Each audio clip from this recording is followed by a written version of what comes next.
على سبيل السعادة وأما بنعمة ربك فحدث.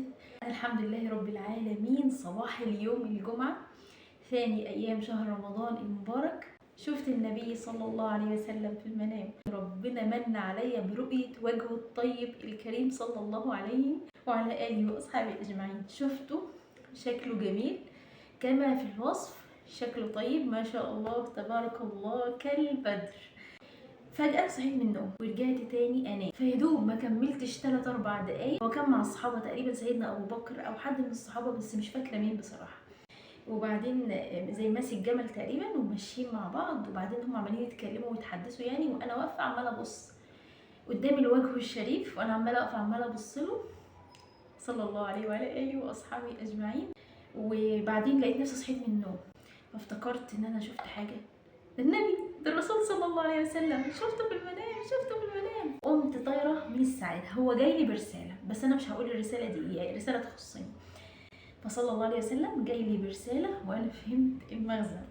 فعايزه اقول لكم انا فرحانه، هي مش اول مره اشوف النبي صلى الله عليه وسلم، ولكن من فتره بعيده انا ما شفتوش صلى الله عليه وسلم، ولقد هرمت من اجل هذه اللحظه. كنت بتمنى اشوفه تاني اكثر وضوحا. من فتره برضو يعني مش بعيده قوي شفته صلى الله عليه وسلم، ولكن ما شفتش وجهه، كانه نور معدي. كان في نار كده، زي عارفين انتوا النار اللي الناس بتولعها تتدفى عليها وكده، منقد تقريبا اسمه منقد.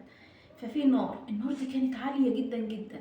فالنبي صلى الله عليه وسلم انا حاسه بطيفه معدي من جنبها، فبقول له حاسب يا رسول الله عشان النار يعني ما تجيش عليك لانها عاليه. قال لي ما تخافيش، النار عمرها ما تحرقني.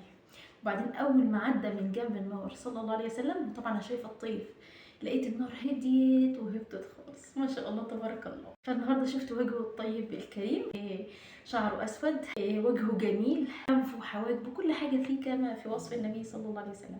فانا فرحانه جدا جدا ان انا شفته.